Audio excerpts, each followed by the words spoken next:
اور چوتھی بات وہی میں نے عرض کیا، ما بقیہ بقیہ کاملہ وما حذف حذف کاملہ، 4 میں سے 2 کو حذف کیا تو مکمل حذف کیا، اور جن کو 2 کو باقی رکھا، چہرے کو اور ہاتھ کو، وہ مکمل اسی طرح رہیں گے، ان کا محل وہی ہوگا، آخری اسٹاپ وہی ہوگا جو وضو کے اندر ہے۔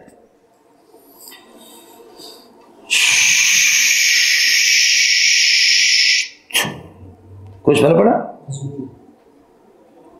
سمجھتا ہے؟ ان کی طرف سے ایک مسئلہ ہے جی کہ تیمم یہاں تک امام احمد کہتے ہیں کہ یہ کرو، قرآن میں والسارق والسارقۃ فاقطعوا ایدیہما، چور چوری کرے ہاتھ کاٹو تو یہاں سے کاٹتے، تو ید اس میں سرقہ کے اندر ہاتھ ادھر سے کاٹتے ہیں، ہاتھ ید یہ پورا کاٹتے، سمجھ رہی میں کہ نہیں؟ اور شیعوں کے ہاں یہ کاٹیں گے، اس کو باقی رکھتے، بخدا ان کا مسئلہ یہی ہے۔ ہمارے ہاں ادھر سے کاٹیں گے، ید کا معنی قوت اس میں ہے، سمجھ رہی میں؟ اس کو یہاں سے کاٹتے انگلیوں کو، اور شیعوں کے ہاں یہ 4 انگلیاں کاٹیں گے، ہے سمجھ میں؟ تو یہ انہوں نے قیاس کر لیا۔ پہلی بات یہ ہے خیال کر لینا کہ قیاس وہاں کرتے ہیں جہاں پر مکیس کے اندر نس موجود نہ ہو، سمجھے؟ مکیس و نلے میں نس موجود ہوتا ہے، شراب کے اندر اسکار ہے، شراب تو ویسے ہی حرام ہے چاہے اسکار ہو یا نہ ہو، لیکن بھنگ، چرس، افیون، ان کے لیے کوئی نس موجود نہیں، کسی نس کے اندر بھنگ نہیں ہے، چرس بھی نہیں، تو اب ہم نے کہا البنج حرام، بنج حرام ہے، کیوں؟ لأنہ مسکر ہے، وکل مسکر حرام، نتیجہ آئے گا فالبنج حرام، ان کے بارے میں نس نہیں تھا۔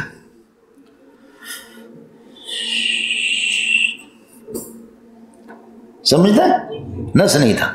اور الافیون حرام لأنہ مسکر وکل مسکر، شراب کے لیے ہمیں صغرا کبرا ملانے کی ضرورت نہیں ہے، شراب تو خود منصوص و نل ہے، وہ مکیس و نل ہے، منصوص و نل ہے۔ البنج حرام الافیون حرام لأنہ مسکر وکل مسکر حرام، فالافیون حرام لہذا افیون بھی حرام ہے۔ التریاق حرام، تریاق حرام ہے لأنہ مسکر وکل، سمجھ میں آیا؟ اور علت مشترکہ جو آپ نے مکیس و نل دونوں میں پڑھا ہے اصول فقہ کی کتابوں میں، یاد ہے؟ ہاں، جب یہ مسئلہ ہے تو ان دونوں کے بارے میں نس، پہلے تو قیاس کی اجازت ہی نہیں ہے آپ کو، ہر ایک کے لیے نس موجود ہے، آیا سمجھ میں؟ دوسرا، اگر آپ کو قیاس کرنے کا شوق بھی ہے تو قیاس کرو طہارت کو، طہارت پر قیاس کرو، طہارت کو اللہ آپ کا بھلا کریے کہ کیا ہے، حدود پر کیسے قیاس، یہ تو حد ہے، حدود کے اندر احتیاط ہوتا ہے کہ کم از کم کرو، اس لیے پورے ہاتھ کو کاٹتے نہیں کم، اور طہارت کے اندر یہ کہ استیاب اور اسباغ ضروری ہوتا ہے، اس لیے یہاں تک ہوگا۔ اور دوسرے الفاظ میں مڈیا یہ سمجھو کہ دیکھو کہ تیمم بھی طہارت ہے اور وضو بھی طہارت ہے، تو طہارت کو قیاس کرو، لہذا وضو جب یہاں تک ہے تو تیمم بھی یہاں تک ہوگا، بولو زندہ باد۔ یہ قیاس عقلی ہے، یہ ٹھیک ہے، یہ قیاس مع الفارق نہیں ہے، اور تم تو قیاس مع الفارق کرو، تو حدود پر اس کو قیاس کرتے ہیں، اس لیے یہ قیاس ٹھیک نہیں ہے۔ اگر قیاس کرنا ہے تو طہارت کو طہارت پر قیاس کرو، اور طہارت کو اللہ کور کے حدود پر قیاس نہ کرو۔ کس کو سمجھ میں آ گیا؟ اب میری گاڑی چلے گی۔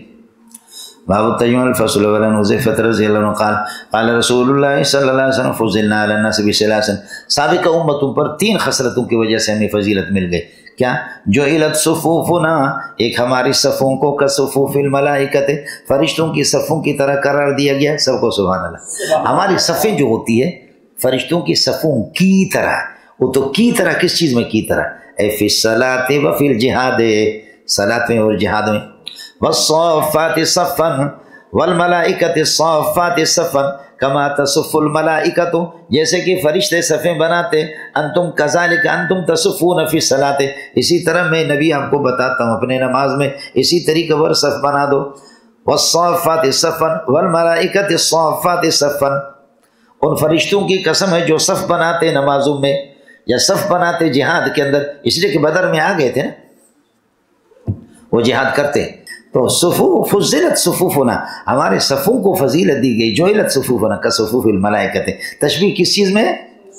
فی الصلاۃ و فی الجہاد، فی الصلاۃ و فی الجہاد، جیسے کہ صلاۃ میں ہماری صفیں ہوتی ہے، فرمایا فرشتوں کی بھی اسی طرح۔ اور میں نے عرض کیا قرآن میں اس کی مثالیں، والملائکۃ صافات صفا فالزاجرات زجرا فالتالیات ذکرا، سمجھتا؟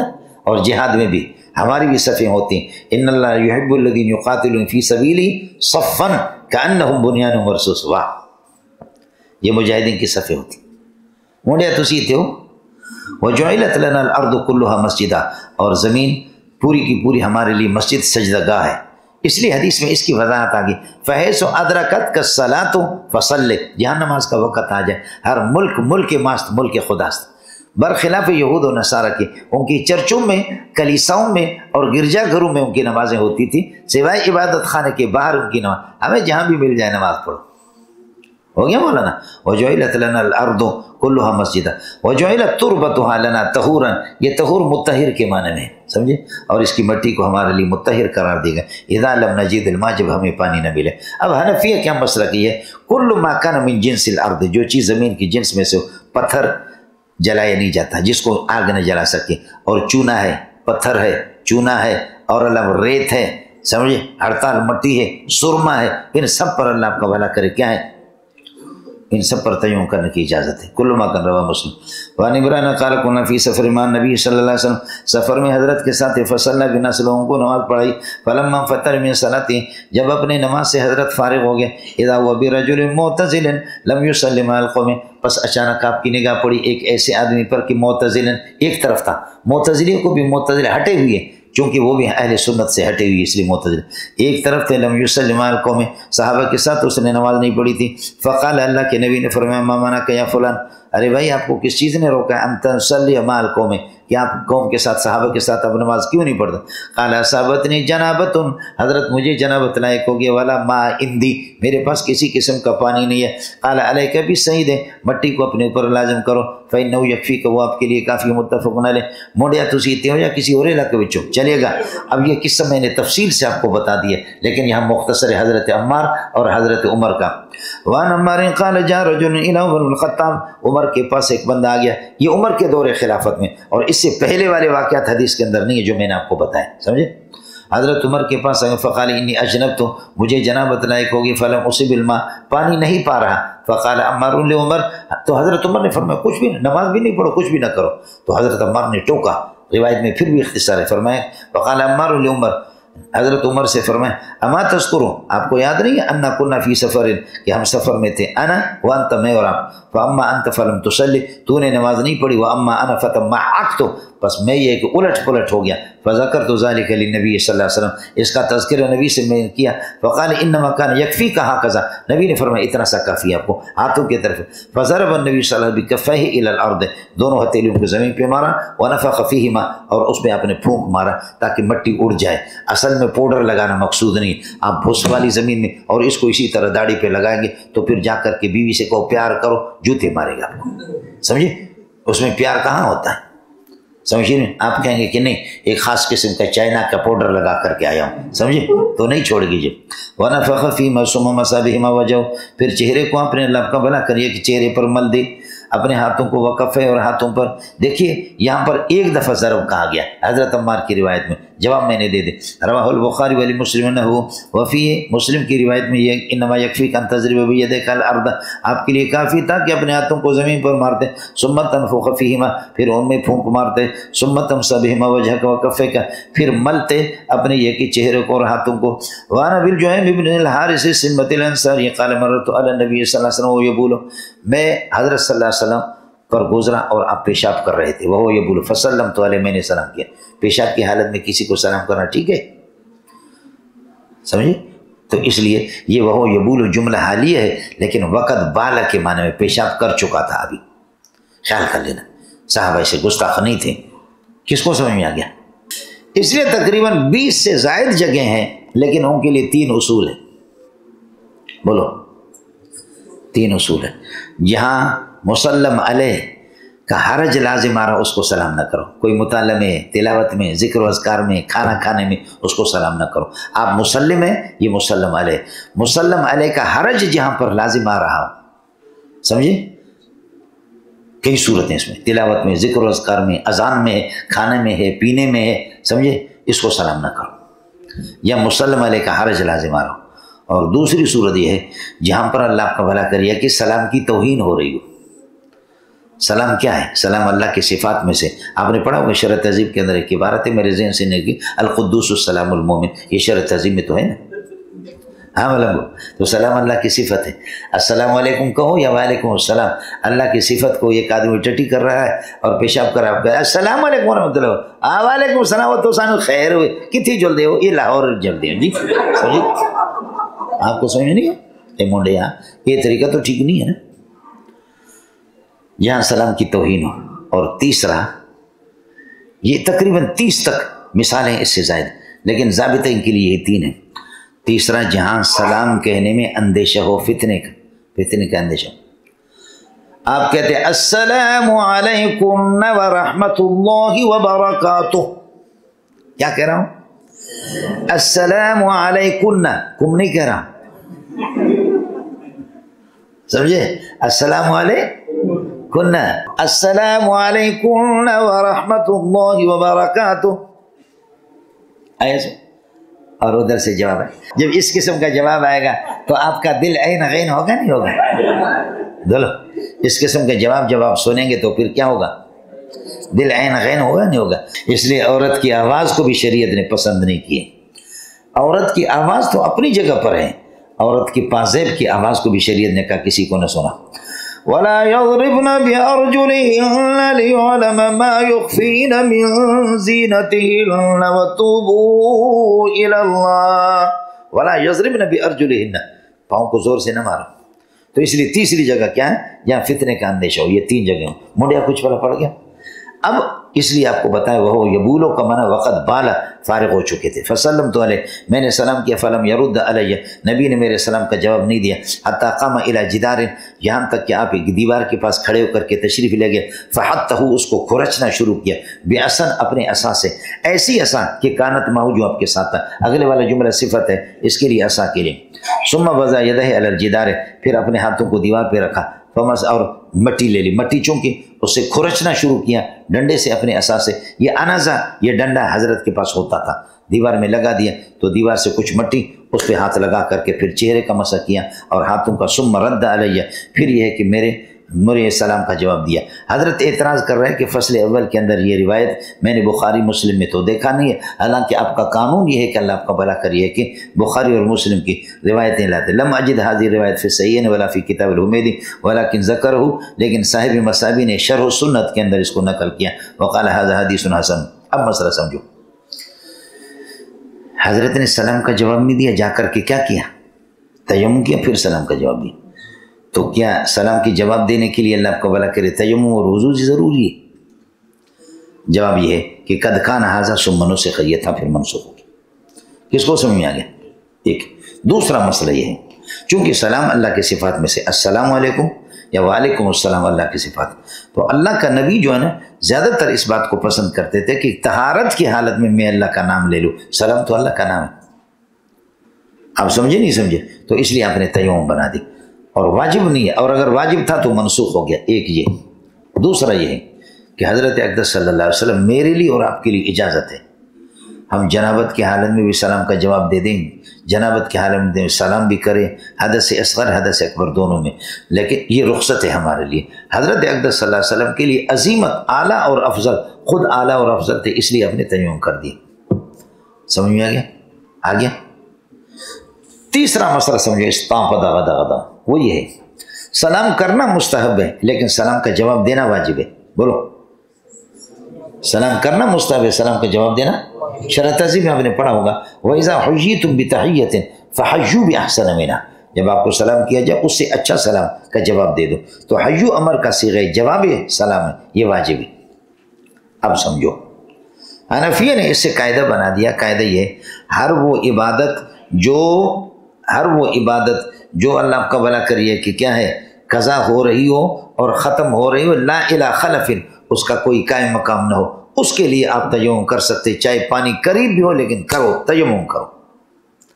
ہر وہ عبادت جو فوت ہو رہی ہو، ہر وہ عبادت جو فوت ہو رہی ہو، لا الہ خلف، بغیر قائم مقام کے، سمجھے، کوئی خلیفہ کے، تو پھر اس کے لیے آپ تیمم کر سکتے۔ اب سمجھو، عیدین کی نماز ہے، عیدین کی نماز، عید کا تو قضا ہے ہی نہیں، تو عید آپ حالانکہ ادھر اس بلڈنگ میں پانی ہے، لیکن ادھر عید کی نماز شروع ہو گئی، عید کی نماز شروع، سمجھے؟